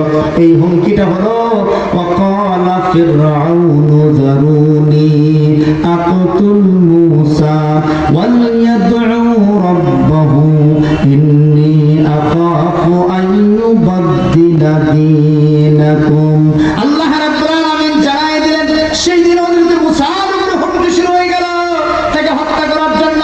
কারণটা হলো, জনগণের কাছে ফিরআউন এবারে ভাষণ দিচ্ছিল, সেই ভাষণটা আল্লাহ তাআলা তুলে ধরেছেন। মুলবির কথা না, কথা কার? আর একটু আস্তে বলেন ভাইজান, কার? আল্লাহ তাআলা ভাষণটা দিচ্ছেন, আল্লাহ নিজেই বলছেন ফিরআউনের ভাষণ। ওয়াকালা ফিরআউন, ফিরআউন ভাষণ দিচ্ছে, চারুনি আকুতুল মুসা, আমাকে ছেড়ে দাও, মুসাকে হত্যা করে ফেলবো। ইন্নী আখাফু আন ইউবাদদিলা দীনাকুম, আমার তো ভয় হয় যে আমার রাজনৈতিক ক্ষমতা এটা ভুলঙ্কিত করে আবার নতুন করে সে রাজনৈতিক ক্ষমতায় যেতে চায়, রাষ্ট্রীয় ক্ষমতায় যেতে চায়। আমার পতন ঘটায় রাষ্ট্রীয় ক্ষমতায় মুসা যেতে চায়, এজন্য তাকে আর রাখা যাবে না। এজন্য মুসার অনুসারী যারা আছে তাদেরকে এবারে ভাষণ দিয়ে বলতেছিল, ক্বালা লাইন ইত্তাখাযতা ইলাহান গায়রি লাজা'লান্নাকা মিনাল মাসজুনিন। আল্লাহ তাআলা বললেন, ভাষণ দিতে গিয়ে সে বলছেন, তোমরা যদি মুসার অনুসরণ করো তোমাদেরকেও জেলখানায় মারবো, তোমাদেরকে নির্যাতন নিষ্পেষণ করে মারবো। এই জাতীয় নানান ধরনের হুমকি ধমকি শুরু হয়ে গেল। কিন্তু হযরত মুসা আলাইহিস সালাম দমলেন না। একটা পর্যায়ে গোটা পৃথিবীতে এবারে শুরু হয়ে গেল নির্যাতন নিষ্পেষণের চরম স্টিম রোলার। আল্লাহ রাব্বুল আলামিন গজব দিতেছিলেন মুসার এই নির্যাতন নিষ্পেষণের কারণে গজব একের পর এক ফেরাউনের উপরে দিতেছিল। এই গজবগুলির ভিতরে আল্লাহ তাআলা বললেন, ফাআরসালনা আলাইহিমুত তুফানা ওয়াল জারাদা ওয়াল কুম্মালা ওয়াদ দাফাদিআ ওয়াদ দামা আয়াতিন মুফাসসালাত ফাস্তাকবারু ওয়া কানু কওমান মুজরিমিন। বলেন আল্লাহু আকবার। আল্লাহ রাব্বুল আলামিন নিজে জানাই দিলেন, সেই দিন প্রথম যেটা গজব দেওয়া হলো, ফারসালনা আলাইহিমুত তুফান, ঝড় বৃষ্টি দিয়ে তাদেরকে শেষ করে ফেলা হলো। এরপরে ওয়াল কুম্মালা, আল্লাহ তাআলা বললেন তাদের নারীদের উপরে মাথায় উকুন দেওয়া হলো। পুরুষেরও মাথায় উকুন, নারীদের মাথায় উকুন। উকুনের জ্বালায় বাসনা চুলকাতে চুলকাতে, মাথা চুলকাতে চুলকাতে হাতের নখগুলি পর্যন্ত রক্ত বের হয়ে যায়, কিন্তু উকুন সারে না। ভাত খাবার বসলে ভাতের থালার ভিতরে দর দর করে উকুন পরে ভাতের থালা বোঝাই হয়ে যায়। উকুনের যন্ত্রণায় বাঁচে না। আবার দৌড়ি দিয়া মুসার কাছে বলে, মুসা একটু দোয়া করে দাও যেন উকুন পালায় যায়। মুসা আবার দোয়া করে, আবার তাদের ভিতরে কিছুদিন পরে নির্যাতন শুরু হয়ে যায়। বলো আল্লাহ তাআলা বললেন, ছোট্ট প্রাণী ব্যাং, কি ব্যাং, এই ব্যাঙের গজব আল্লাহ তাআলা দিলেন। এত ব্যাং বাড়াই দিলেন যে ব্যাঙের জ্বালায় আর চলতে পারে না, হাঁটতে পারে না, রাস্তাঘাট সব ব্যাং দিয়ে বোঝায়। এমনকি রাতের বেলা যখন বিছানায় শুয়ে থাকে, সকালবেলা দেখে যে ব্যাঙের ভিতর দিয়ে ব্যাঙের স্তূপ ওখানে পড়ে গেছে, আর ব্যাঙের ভিতর থেকে বের হয়ে আসতেছে। কি জ্বালাটাই না পড়ে গেল, এই জ্বালায় আর বাঁচে না। ওয়ালাম্মা ওয়াকা আলাইহিমুর রিজসু ক্বালু ইয়া মূসা আদ'উ লানা রাব্বাকা বিমা আহিদা ইনদাক লাইন কাশাফতা আন্নার রিজসা লানু'মিনান্না লাকা ওয়া লানুরসিলান্নাকা মা'a বানি ইসরাঈল। বলেন আল্লাহু আকবার। আল্লাহ রাব্বুল আলামিন জানাই দিলেন, হযরত মুসার কাছে যাইতো, বিপদে পড়লে আলেমদের কাছে যায়। আমার বিপদ সেরে গেলে সে আলেমদের নামে বদনাম করে, ঠিক কিনা বলেন? এরকম লোক বোধহয় এই দিনাজপুর এলাকার নাই, আছে? আরো জোরে বলেন, আছে? বাপের জানাজার সময় আলেমকে লাগে নিয়ে, তোমার দান কানে আযান দেওয়ার সময় আগে আলেমকে লাগে, তোমার জানাজায় আলেমকে লাগে, তোমার মায়ের বিয়ের সময় আলেমকে লাগে। আজকে সে আলেমের বিরুদ্ধে তুমি বিরোধিতা করো, লজ্জা তো থাকা দরকার। কি এটাই হয়েছিল। মুসার কাছে দৌড়ে যাবে, মুসা দোয়া করে দাও। মুসা এই যে ব্যাংকের জ্বালায় যে বাঁচি না, হযরত মুসা দোয়া করে দিলেন, ব্যাংকটা চলে গেল। এরপরেও যখন আবার নির্যাতন হলো, সর্বশেষ আল্লাহ তাআলা বললেন যে আল জারাদা, জারাদ শব্দের অর্থ হচ্ছে ঘুন পোকা। এই যে বাঁশের ভিতরে বা কাঠের ভিতরে ছিদ্র করে খায়, কি বলে না ওটাকে?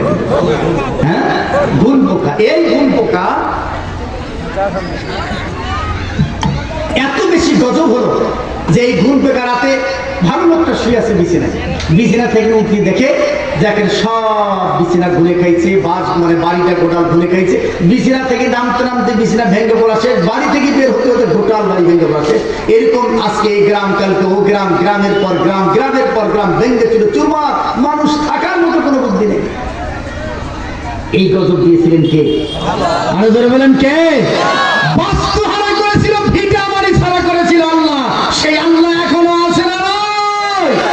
আল্লাহ এখনো আছে। মাত্র কয়েক 17 বছরে ইমানদারদের উপরে নির্যাতন নিষ্পেষণ করার কারণে এই বাংলাদেশে সেই সময় ফেরাউনকে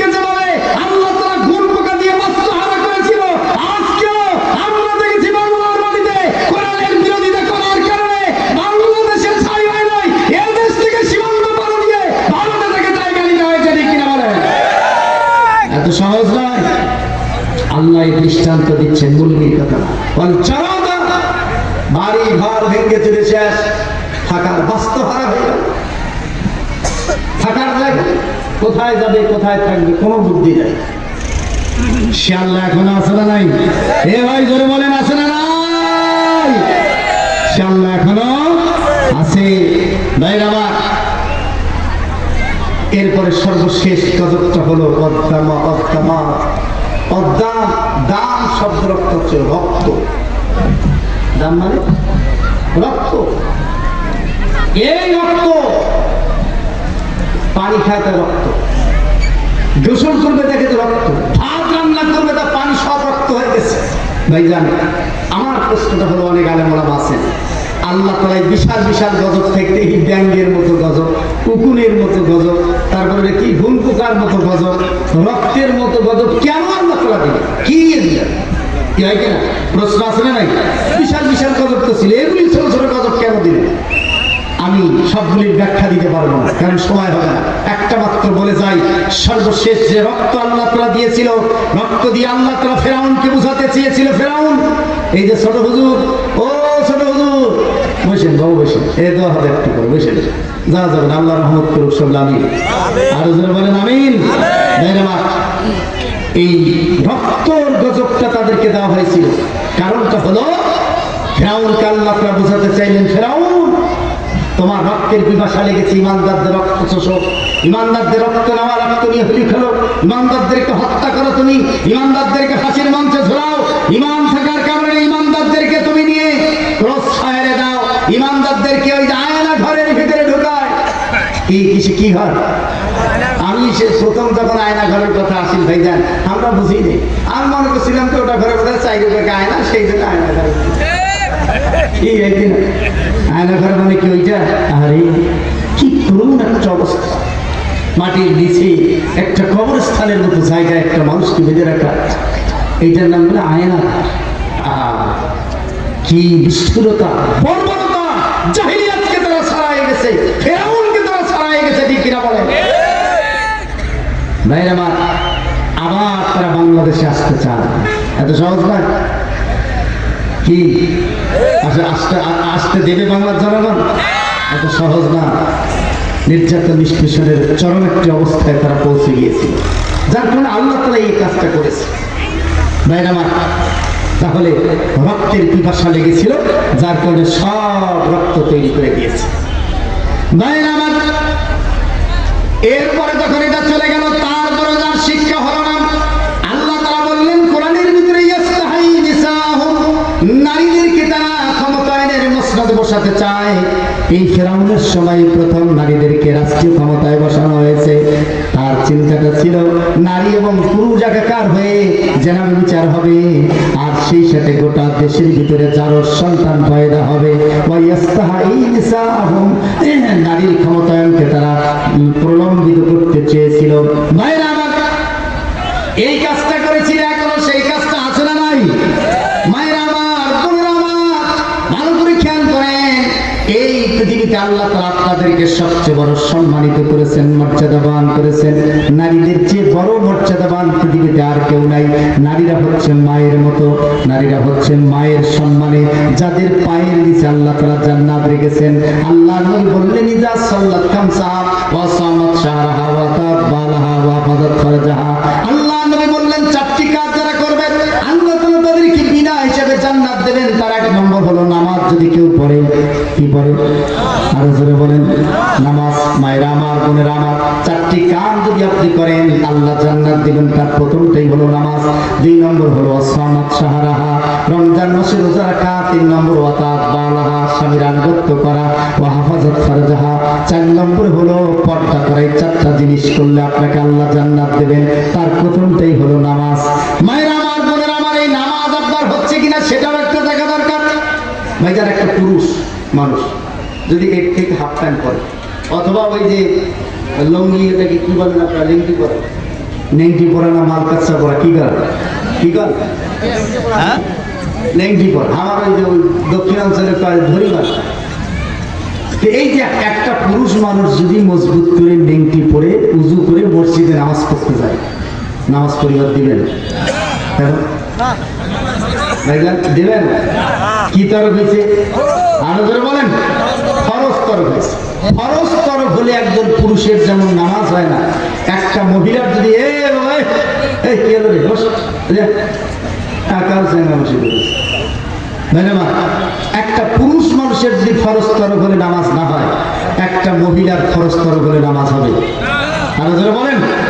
মায়ের আমার, বোনের আমার, পুরুষের ফরজ হলো নাভি থেকে হাঁটু পর্যন্ত ঢেকে রাখা ফরজ। যদি এইটা নেংটি পরার কারণে অথবা হাফ প্যান্ট পরার কারণে যদি ফরজ তরফ হয়ে যায়, তাহলে যেমন নামাজ হবে না। আপনি আপনার মাথা থেকে পা পর্যন্ত ঢেকে রাখা ফরজ, শুধুমাত্র মুখমণ্ডল, দুই হাতের কবজি এবং পায়ের পাতা, এই তিনটি অঙ্গ ছাড়া আপনার নামাজ হবে না। এই তিনটি অঙ্গ ছাড়া গোটা শরীরটা ঢেকে রাখা আপনার জন্য ফরজ। আপনি এমন একটা পোশাক পরে নামাজ পড়ছেন যেটা গোটা পেট বাইর হয়ে যায়, এরকম ব্লাউজ পরে যদি নামাজ পড়েন, একবারে হাফ হাতা জামা গায়ে দিয়ে যদি আপনি নামাজ পড়েন, তাহলে আপনার ফরজ তরফ হবে, আপনার নামাজ কিন্তু হবে না। ফরজ তরফ হবে, নামাজ হবে না। কিন্তু যে ব্লাউজ বর্তমান পরে হয়ে যায়, আমরা ছোটদের দেখছিলাম যে ব্লাউজ তৈরি করতে এক গাছ 4 গিরা কাপড় দিই, আমরা যতই পর্দার ওয়াজ করি 2 গিরা করি কমতে বলেন, ঠিক কিনা? এভাবে কমতে কমতে এক গাছে আসছে। এখন শুনি যে আমরা আবার ওয়াজ করতেছি পর্দা আরো 2 গিরা নেই, 14 গিরাতে ব্লাউজ বানা শুরু হলো। তারপর শুনি যে আরো 2 গিরা নেই, 12 গিরাতে শুরু হলো। আমার এই আবু বকর সিদ্দিক ভাই, এনারা যখন ওয়াজ শুরু করলেন তখন আরো 2 গিরা ওরা ছাড় দিয়ে 10 গিরাতে ব্লাউজ বানা শুরু করলো। এখন আবার আধুনিক যুগ আসছে, এখন বলে কি ওই ভারতের পাখি ব্লাউজ বেড়াইছে, ওটা বলে আরো 2 গিরা, আরো জোরে বলেন, হয় কিনা? ভাই যান, আমরা যদি ওয়াজ করতে থাকি আর 2 গিরা করে কমতেই থাকে, এমন একটা সময় আসবে যে সময় ব্লাউজ তৈরি করতে আর কোনো গিরাই হয় কিনা? তাহলে কি কিছু লোক কবে যাদের মুখ চুলকায়, হুজুরদেরকে দোষ ধরিবার জন্য কিছু লোক আছে, আমার মুখ চুলকায়, হুজুরদের দোষ ধরিবার জন্য। আমরা কত হুজুর তোমরা ওয়াজ করে টাকা নেন, এই জন্য তোমার মুখের বরকত নাই, মহিলারা তোমার কথা শুনি পর্দা করে না। আছে না নাই? এ ভাই আছে না নাই? আসলে ঘটনাটা ওইরকম না হয় ভাইজান, ঘটনাটা ভালো করে শোনেন তো।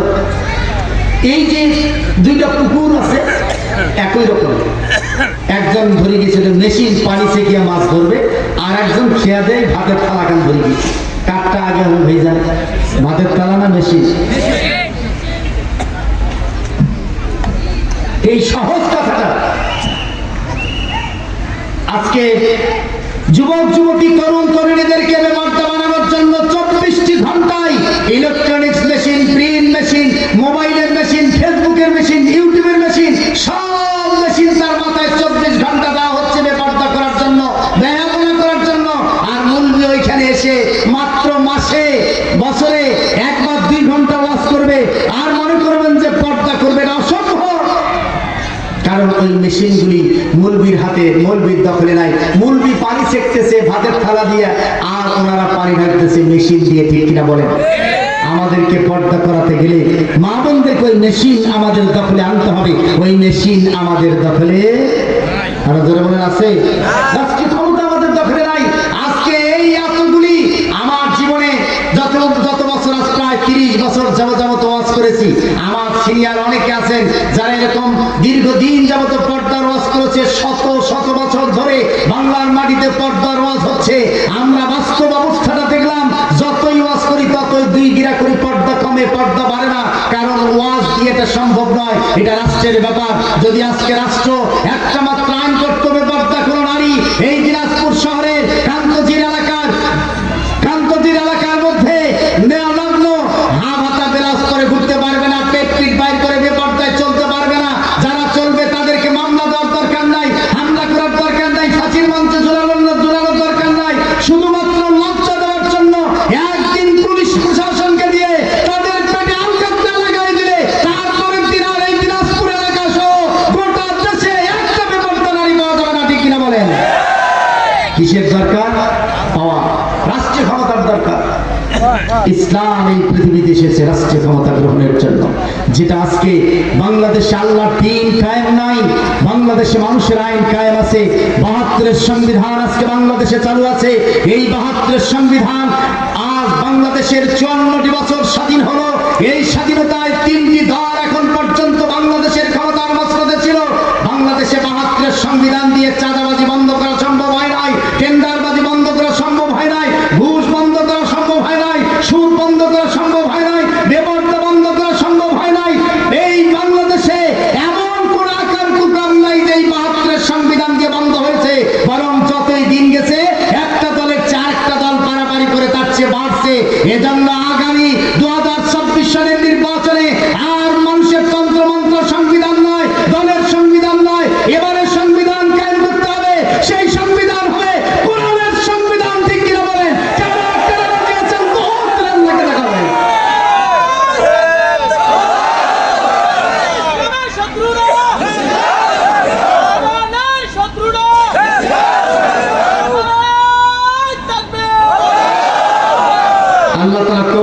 সকলে আমিন। ভাইরা আমার, এজন্য আগামীর সংবিধান হবে কোরআনের সংবিধান, আগামীর বাংলাদেশ হবে কোরআনের বাংলাদেশ, আগামীর জাতীয় সংসদ হবে কোরআনের জাতীয় সংসদ। এই অবস্থাটাই আজকে বাংলাদেশের জন্য, মুসলমানদের জন্য সবচেয়ে বড় উপযোগী। আমরা বিগত 54টি বছর যা দেখেছি তার কোনোটাই বাংলাদেশে প্রতিফলন হয় নাই। একটা বার অন্ত কোরআনকে দেখার দরকার আছে না নাই? আরো যারা বলেন আছে না নাই? এবারে ৫ম নম্বর ষড়যন্ত্র। ষড়যন্ত্র কয়টা? আরো যারা বলেন কয়টা? 5টা। মায়ের আমার, বোনের আমার, ভালো করে বুঝে যান। সেই দিন স্বামী ছিল এই পৃথিবীর জঘন্যতম সবচেয়ে বড় কাফের ফিরাউন। তার স্ত্রীর নাম হলো আসিয়া। কি নাম ভাইজান? ভাইজান হযরতে মুসা, তার বিবি আসিয়া হযরতে মুসা আলাইহিস সালামের ধর্ম গ্রহণ করে ফেলেছে। বলেন সুবহানাল্লাহ। ভাইরা, আল্লাহ রাব্বুল আলামিন সূরা তাহরিমের ভিতরে জানায় দিলেন এই বিবি আসিয়া এবারে হযরতে মুসা ধর্ম গ্রহণ করেছেন। নির্যাতন নিষ্পেষণ যখন চরম আকার ধারণ করলো, কয়েকজন বৃদ্ধ মানুষ এসে বলল, ফিরাউন তুমি আমাদের উপরে নির্যাতন নিষ্পেষণ করছো, তুমি কি দেখতে পেয়েছো, বুঝতে পেরেছো? তোমার বাড়ির ঘরটাই তুমি সামলাতে পারো নাই, তোমার ঘরের ভিতরে যে বিবি আসিয়া ইসলাম ধর্ম গ্রহণ করেছে আগত সেইটা দেয়া সামলাও। এই কথা শোনার পরে বিবি আসিয়া ইসলাম ধর্ম গ্রহণ করেছে। এই কথা শোনার পরে ফিরাউন তো আকাশ থেকে পড়ে গেল। বলে বলেনটা কি? হ্যাঁ, ঘটনা এটা যত পারবো। বিবি আসিয়া আল্লাহর দ্বীন গ্রহণ করেছে। এই কথা শোনার পরে ফিরাউনের মাথা খারাপ করে বলেন কি? হ্যাঁ, এটাই সত্য, বিবি আসিয়া ইসলাম ধর্ম গ্রহণ করেছে। ভাইরা, আজকে সেই ফিরাউনের ঘরেও বিবি আসিয়া আছে না নাই? আরো জোরে বলেন আছে না নাই? স্বামীটা আল্লাহর দ্বীন কায়েম করতে চায় না, বিরোধিতা করে। আর আল্লাহ তাআলা সেই ঘরে আবার সন্তান দিয়েছে, তার স্ত্রীকে দিয়েছে, তার আবার ইসলামে আন্দোলন করে। আসলে নাই? আপনারা যারা বলেন আসলে নাই? এই ঘটনাটাই ঘটেছে, ঘটনাটাই হয়েছে। ভাইরা আমার, বিবি আসিয়ার এই কথা শুনে পরে ফিরাউন বিশাল রাগ নিয়ে স্ত্রীর সামনে এসে হাজির। বিবি আসিয়া, ফিরাউন বলতেছে, বিবি আসিয়া তুমি নাকি ইসলাম ধর্ম গ্রহণ করেছো, হযরত মুসাকে নাকি তুমি মানো? বিবি আসিয়া প্রথম দিকে কিছু বলতে চায়, যখন খুব কড়া শাসন শুরু হয়ে গেছে, যেটা বলাই রেখে ভাইরা আমার, যখন বলেছে বলাই লাগবে তোমাকে, এইবারে বিবি আসিয়া স্বামীকে 4টি কথা বলেছিল। কয়টা? আর একটু ধরে বলেন কয়টা? ভাইরা আমার, পুরো আমার 4টা কথা বলেছিল। তার প্রথম কথা যেটা বলেছিল সেটা হলো, আমার সঙ্গে আমি মুসার ধর্ম গ্রহণ করেছি, আমি তাওরাত কিতাবকে গ্রহণ করেছি। বলেন সুবহানাল্লাহ। এই যে তাওরাতকে গ্রহণ করার কারণে, এই মুসার ধর্মকে গ্রহণ করার কারণে আমি হলাম এই মিশরের, তুমি হলো রাজা, আমি হলাম রানী। গোটা মিশরের সবচেয়ে পাওয়ারফুল লোক আমি, পাওয়ারফুল মহিলা আমি। যদি আমি আমার রানীর পদটা তুমি ছিনায় নাও, তারপরেও আমি রাজি থাকবো, কিন্তু হযরতে মুসার ধর্ম আমি ত্যাগ করতে রাজি হব না। বলেন সুবহানাল্লাহ। হযরতে মুসা আলাইহিস সালামের ধর্ম সে ত্যাগ করবে না। আশ্চর্য হয়ে গেল ফিরাউন। এবারে ফিরাউন আবার চাপাচাপি করলো, বিবি আসিয়া তুমি আসো, ফিরে আসো, আর দেরি করো না, ফিরে আসো। বারবার যখন বলতেছিল, বিবি আসিয়া বলল, আমার স্বামী, আমি হলাম সবচেয়ে ধনী মহিলা মিশরের ভিতরে, মিশরের সবচেয়ে মণিমুক্তা, সোনা গয়না দানা এগুলি সবচেয়ে বেশি আমার। আমার সমস্ত অলংকার শুধুমাত্র মণিমুক্তা দিয়ে তৈরি, সোনা গয়না দিয়ে তৈরি। আমার সমস্ত সম্পদগুলি যদি তুমি ছেড়ে নাও, আমি নিঃস্ব হয়ে যাব, নিঃস্ব হয়ে জীবন যাপন করব, কিন্তু তারপরেও মুসার ধর্ম আমি ছেড়ে দেব না। বলেন সুবহানাল্লাহ। ভাই আমার, 3 নম্বর কথা মায়ের আমার, ভালো করে শুনে নেন। মুসা আলাইহিস সালামের সেই ঈমান আনা, সেই একমাত্র হযরত মুসার উম্মত, মহিলা উম্মত বিবি আসিয়া, তার উপরে প্রচন্ড চাপ হলো। সমস্ত সম্পদগুলি বিলীন করে দিতে চাইলেন, কিন্তু ইসলাম ছাড়তে চাইলেন না। এবারে 3 নম্বর বললেন, আমার স্বামী, আমি যে রুমে থাকি এইটার নাম হলো অন্দরমহল। মিশরের অন্দরমহল 7টা দরজা ফিরিয়ে তারপরে যেটা হয় কারুকার্য খোদিত অন্দরমহল। আমাকে যদি তোমার এই অন্দরমহল থেকে, তোমার বাড়ি থেকে যদি আমাকে বের করে দাও, আমি গাছতলায় আমার জীবন যাপন করব, সুবহানাল্লাহ। মায়েরা আমার, বোনেরা আমার, সেই মানে তেজ, মানে উদ্দীপ্ত, মানে জজবা এতই বেশি ছিল জানি যে আর সেই মহিলাকে সরানো গেল না। চতুর্থ পর্যায়ে তিনি বললেন আমার স্বামী রে, এইবারে সর্বশেষ তোমাকে যে কথাটা বলতে চাই, তুমি যদি আমাকে ছেড়ে দাও, আমাকে যদি তালাক দিয়ে দাও, আমি বিধবার জিন্দেগি যাপন করব, তারপরেও আল্লাহর দ্বীন কখনোই আমি ছাড়ব না। এই ঈমান হযরতে বিবি আসিয়ার সেই দিন সৃষ্টি হয়েছিল। ভাইরা আমার, আল্লাহ রাব্বুল আলামিন কোরআনে সূরা তাহরিমের ভিতরে কথা জানাই দিলেন, ওয়াদারাবাল্লাহু মাসালাল লিল্লাযীনা আমানু মুরাতা ফিরআউন ইয ক্বালাত রাব্বি ইবনি লি ইনদাকা বাইতান ফিল জান্নাতি ওয়া নাজ্জিনি মিন ফিরআউনা ওয়া নাজ্জিনি মিনাল কওমিয যালিমিন।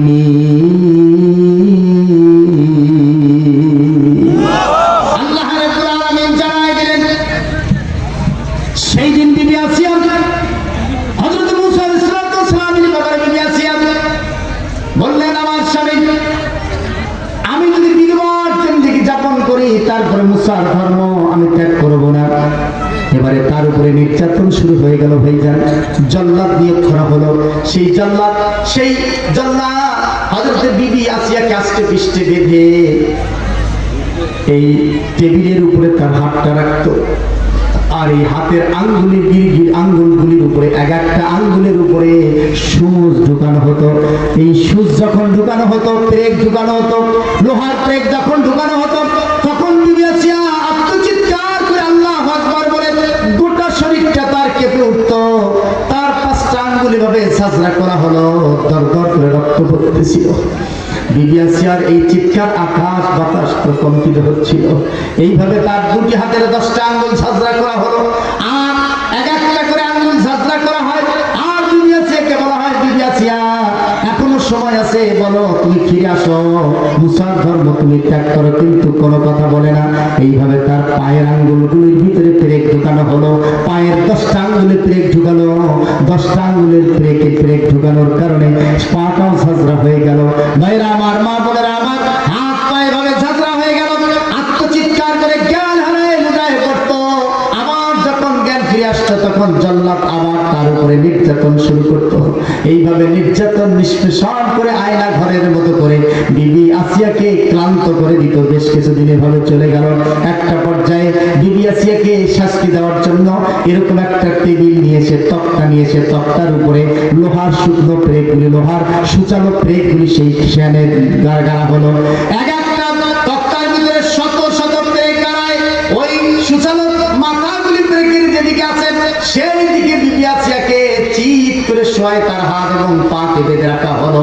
বিবি আসিয়া সামান্যতম নড়াচড়া করলে তার পিঠ থেকে রক্ত সেই প্রেকগুলি ঢুকে যেত, চামড়া ভেদ করে সেইখান থেকে দরদর করে রক্ত বের হতে থাকতো।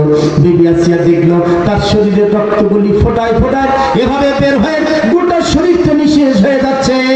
তার শরীরটা ফ্যাকাশে হয়ে যাচ্ছে, শক্তি যেন দুর্বল হয়ে যাচ্ছে। ওই দুর্বল অবস্থায় আল্লাহর দরবারে বিবি আসিয়া একটা দোয়া করেছিল, যে দোয়াটা আল্লাহ তাআলা কোরআনের ভিতরে তুলে ধরেছেন। বলেন সুবহানাল্লাহ। আল্লাহ রাব্বুল আলামিন সূরা তাহরিমের ভিতরে জানাই দিলেন, ওয়াদারাবাল্লাহু মাসালাল লিল্লাযীনা আমানু মুরাআতা ফিরআউন ইয ক্বালাত রাব্বি ইবনি লি ইনদাকা বাইতান ফিল জান্নাতি ওয়া নাজ্জিনি মিন ফিরআউনা ওয়া আমালিহি ওয়া নাজ্জিনি মিনাল কওমিয যালিমিন। আল্লাহ রাব্বুল আলামিন জানাই দিলেন, সেদিন বিবি আসিয়া আল্লাহর দরবারে দোয়া করতেছিল। ওয়াদারাবাল্লাহু মাসালাল লিল্লাযীনা আমানু মুরাআতা ফিরআউন, ফিরআউনের স্ত্রী আল্লাহর দরবারে বলছে, আল্লাহ, আমার এই নির্যাতন নিষ্পেষণ রক্ত ঝরা জীবনটা মনে হয় নিঃশেষ হয়ে গেল, অন্য কোনো কারণে নয়, একমাত্র তোমার জন্য, তোমার নবী মুসার উপরে ঈমান আনার কারণে, তোমার উপরে ঈমান আনার কারণে, তাওরাত কিতাবকে মানার কারণে আমার জীবনটা আজকেভাবে ধীরে ধীরে শেষ হয়ে যাচ্ছে। আমার সমস্ত কষ্টের বিনিময়ে, রক্তের বিনিময়ে, আমার জীবনের বিনিময়ে তোমার কাছে অন্য কিছু চাই না। জান্নাতের ভিতরে একটা শুধুমাত্র ঘর চাই।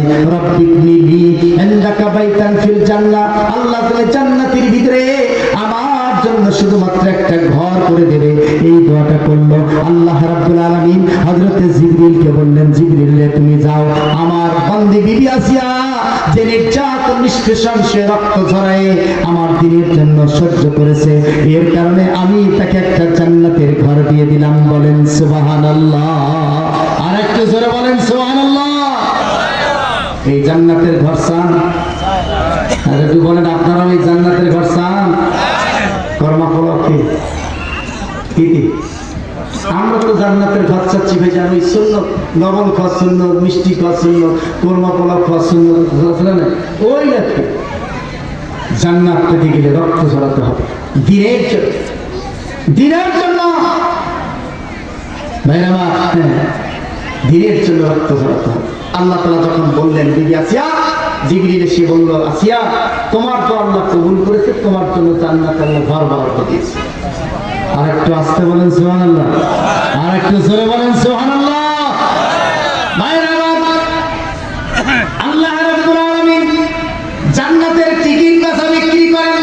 আমাদের কিছু ভাই কয়, হুজুর তোমরা কি জান্নাতের টিকিট বেচা না? রে ভাই আপনি বোঝেন না, জান্নাতের টিকিট আল্লাহ বেচায়। এই টিকিট কেমনে কেনা যায়? আমরা মুলবিরা সেই কথা কই, আমরা জান্নাতের টিকিট বেচাই না। জান্নাতের টিকিট বেচায় কে? আর একটু জোরে বলেন। সূরা তাওবার 11 নম্বর আয়াত। কোন সূরা? আরো জোরে বলেন। ইন্নাল্লাহা আশতারা মিনাল মুমিনিনা আনফুসাহুম ওয়া আমওয়ালাহুম বিআন্না লাহুমুল জান্নাহ ইউকাতিলুনা ফি সাবিলিল্লাহি ফায়াকতুলুনা ওয়া ইউকতালুন। আল্লাহ রাব্বুল আলামিন বলেন, বান্দা জান এবং মাল আমার কাছে বিক্রি করে জান্নাতের টিকিট নিয়ে নাও।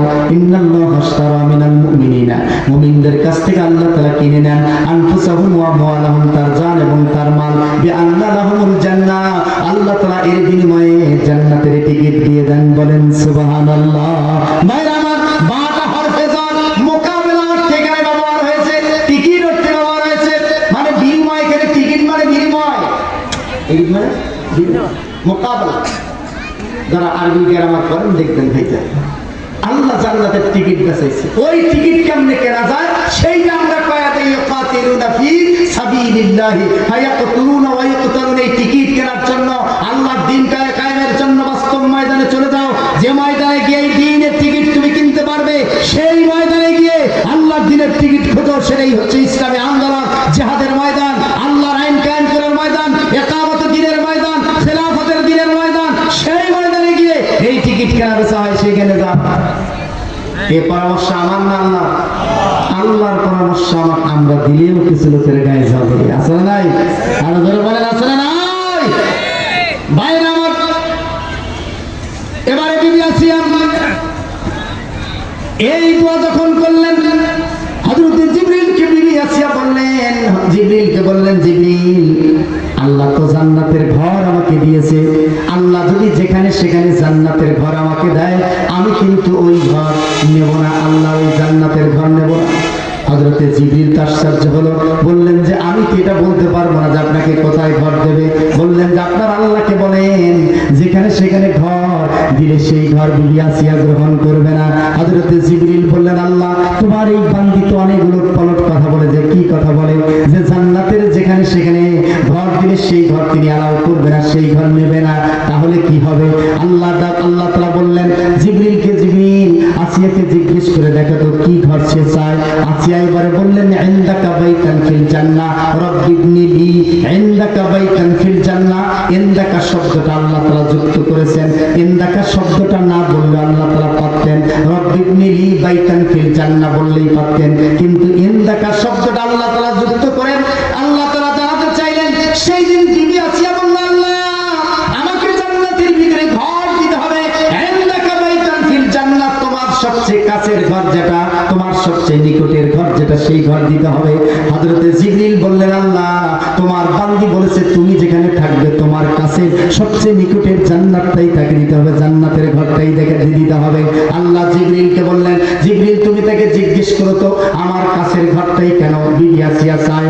বিবি আসিয়াকে জিজ্ঞেস করছেন জিবরিল, বিবি আসিয়া তুমি আল্লাহর সবচেয়ে জান্নাত আল্লাহর কাছের ঘরটাই কেন চাও? বিবি আসিয়া এবারে কেঁদে কেঁদে বললেন, জিবরিল, ওই আল্লাহর জন্যই আজকে আমার প্রাণটাকে উজাড় করে দিয়েছি। সে আল্লাহকে জান্নাতের ঘরে ঢোকার সময় যেন একবার দেখতে পাই, আবার যখন ঘর থেকে বের হব তখন যেন সেই আল্লাহকে একবার দেখতে পাই। এই আল্লাহকে দেখার জন্য আল্লাহর সবচেয়ে কাছের ঘরটাই আমার লাগবে। বলেন সুবহানাল্লাহ।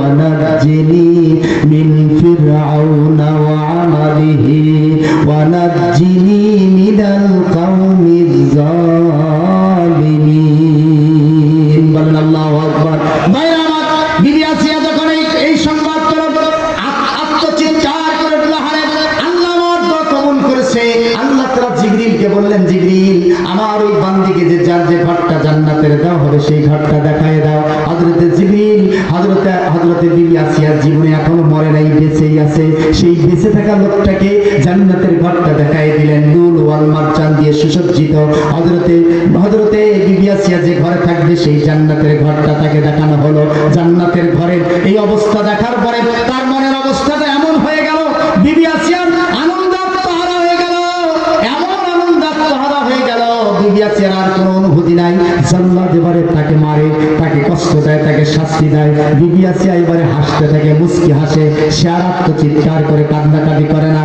এবারে ফেরাউন বাড়ির ভিতর থেকে দৌড়ে এসেছে, বিবি আসিয়াকে বলছে, বিবি আসিয়া, এতদিন যাবত জান্নাত তোমাকে কষ্ট দেওয়ার কারণে তুমি আত্মচিৎকার করতে, যখন তোমার কান্নার আওয়াজ, কণ্ঠের আওয়াজ আমি পেতাম, আমিও বাড়ির ভিতরে তোমার জন্য কান্নাকাটি করতাম। কিন্তু আজকে হঠাৎ করে কি হলো, তুমি এই শাস্তি পাওয়ার পরও হাসতেছো, কান্না তোমার চোখের ভিতরে নাই, পানি তোমার চোখের ভিতরে নাই, তুমি মুস্কি মুস্কি হাসতেছো কেন? এইটা অন্তত পক্ষে একটা বার আমাকে বলে দাও। বিবি আসিয়া এবারে বললেন, স্বামী রে, এই কথাটা তোমাকে বোঝানো যাবে না।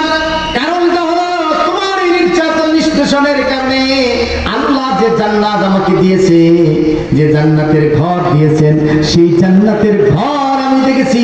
ওই জান্নাতের ঘরটা দেখার কারণে আমার ভিতরে আর কোনো অনুভূতি নাই। যত তাড়াতাড়ি শহীদ হয়ে শাহাদাতের মর্যাদা লাভ করে আমি যেতে পারি, ততই তাড়াতাড়ি ওই জান্নাতের ভিতরে আমি প্রবেশ করব। বলেন সুবহানাল্লাহ। আল্লাহ নবী ঘোষণা দিলেন, ইন্না ফিল জান্নাতি মিয়াতা দারাজাত আ'তাহাল্লাহু লিল মুজাহিদিনা ফি সাবিলিল্লাহি বিআমওয়ালিহিম ওয়া আনফুসিহিম। আল্লাহ নবী বললেন, বান্দারা, জান্নাতের ভিতরে আল্লাহ রাব্বুল আলামিন 100টা মর্যাদার স্তর তৈরি করে রেখেছেন। এই মর্যাদার স্তর হবে 100টা। আ'তাহাল্লাহু লিল মুজাহিদিনা ফি সাবিলিল্লাহি বিআমওয়ালিহিম ওয়া আনফুসিহিম, যারা জান এবং মাল দিয়ে আল্লাহর দ্বীন কায়েমের জন্য রাজপথের আন্দোলনে থাকে, আল্লাহ তাআলা সেই মুজাহিদদের জন্য জান্নাতের ভিতরে 100টা মর্যাদার স্তর তৈরি করে দিয়েছেন।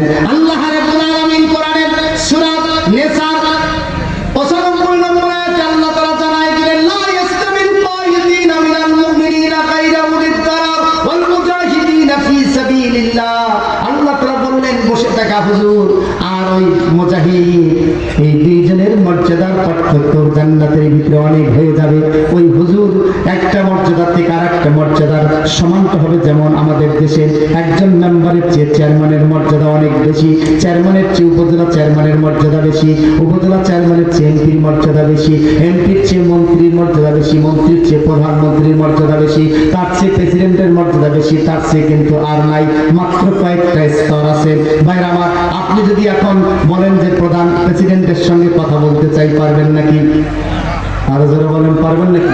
আর ওই মর্যাদার স্তর হবে 100। ওই বসে থাকা হুজুর কায়দিনা মিনাল মুমিনিন, যারা বসে থাকা হুজুর তারা থাকবে নিচে, আর ওই মুজাহিদ ছেলেটা যে এই শার্ট প্যান্ট পরে আল্লাহর দ্বীন কায়েমের জন্য রক্ত ঝরাইছিল ময়দানে, সেই ছেলেটার মর্যাদা হবে 100 আসনে। এই হুজুরের সেদিন ওর সঙ্গে কথা বলারই খাওয়া থাকবে না। এটা কোরআন বলছে। ভাইরা আমার, কাজেই আগামী দিন আল্লাহ দিন কায়েমের ময়দানে মুজাহিদ হিসেবে আমাদেরকে থাকতে হবে। রাজি আছে? আর একটু জোরে বলেন, রাজি আছে? সম্মানিত ভাইরা, আসুন আমি আর কথা বাড়াবো না। আমরা এই কোরআনটাকে বুঝি, এই কোরআনটা আমরা পড়ি ভাইজান, এই কোরআনকে আমরা বাস্তবে রূপ দিই। এই কোরআন এটা আমরা আজকে মানতেছি শুধুমাত্র সব কামের কিতাব হিসেবে ভাইজান। এই কোরআনটা সব দলীয় লোকের, সব মুসলমানদের ঘরে আলমিরার ভিতরে রাখা আছে, এইরকম কাপড় দিয়ে পেঁচায় সম্মান করে ভাইজান। এই কোরআনটা আপনি বোঝেন না, এই কোরআনের এই ছোট্ট কাপড়টার দাম আপনার সমস্ত কাপড় পায়ে দিয়ে খসা যায়, এইটা পায়ে দিয়ে কেউ খসে? এই কাপড়টা কোরআনের সংস্পর্শে আসার কারণে এই কাপড়টার মর্যাদাটা বেড়ে গেছে। আপনি নিজেই যদি কোরআনের সংস্পর্শে আসেন, আপনার মর্যাদা আল্লাহ তাআলা বাড়ায় দেবেন। অতএব আমাদেরকে আগামী দিনে এই কোরআনের সংস্পর্শে আসার জন্য এই মাদ্রাসায় আমাদের সন্তানদেরকে দিতে হবে ইনশাআল্লাহ। মান ক্বারা আল কোরআন ওয়া আমিলা বিমা ফীহি উলবিসা ওয়ালিদাহু তাজান ইয়াউমাল কিয়ামাতি জাওহু আহসানু মিন জাওয়িশ শামসি ফি বুয়ুতিদ দুনিয়া। যদি মাদ্রাসায় একটা মাত্র সন্তানকে পড়াশোনা করান, তাহলে আপনার মাথায় আল্লাহ তাআলা নূরের মুকুট পরায় দেবে, যার উজ্জ্বলতা হবে জাওহু আহসানু মিন জাওয়িশ শামসি ফি বুয়ুতিদ দুনিয়া। দুনিয়ার সূর্য যত বড় উজ্জ্বল, আপনার এই মাথার মুকুটটা হবে তত বড় উজ্জ্বল। এইটা দিয়ে আল্লাহ তাআলা আপনাকে জান্নাত দিয়ে দেবেন। মান ক্বারা আল কোরআন ফাস্তাজহারাহু ফাহাল্লা হালালাহু ওয়া হারামা হারামাহু আদখালাহুল্লাহুল জান্নাহ। যদি আপনি আপনার সন্তানকে কোরআন পড়াতে পারেন, আপনি নিজেও জান্নাত যাবেন, ওই সন্তানের ওসিলায় 10 জন জান্নাতে যাবে। বলেন সুবহানাল্লাহ। এই জান্নাতে যাওয়ার দরকার আছে না? নেই? ভাইজান বসুন, আল্লাহ তাআলা আমাদেরকে এই সুযোগ দিক সবল। আমি সম্মানিত ভাইরা, ভাইজান এই যে গিলা বলা ভাই, বসেন, দোয়াটা করি যান ভাইজান। দোয়া হবে এখন। আমরা সবাই একটু যারা বাইরে আছি আল্লাহর রাস্তে দোয়া করবো ইনশাআল্লাহ। ভাই যারা দাঁড়িয়ে আছেন, দোয়ার সময় অন্তত বসে দোয়াটা করবেন, দোয়ার আদব রক্ষা করবেন, চোখ বন্ধ করবেন, সবাই আস্তাগফির পড়বেন। একজন ভাইও চোখ খুলবেন না, সবাই অতীত জীবনের গুণাগুলি স্মরণ করে আপনারা দোয়া করবেন। আর রাস্তায় এখনো যে ভাইরা আছেন, তারাও খুব দ্রুত এই গভীর রজনী, অনেকের মা মারা গেছে, বাবা মারা গেছে, অনেকের সন্তান মারা গেছে, আপনারাও এসে বসবেন, একজনও রাস্তায় দাঁড়িয়ে দোয়া করবেন না। দোয়ার আদব রক্ষার জন্য এই সামিয়ানার নিচে বসে আপনারা সবাই আসবেন।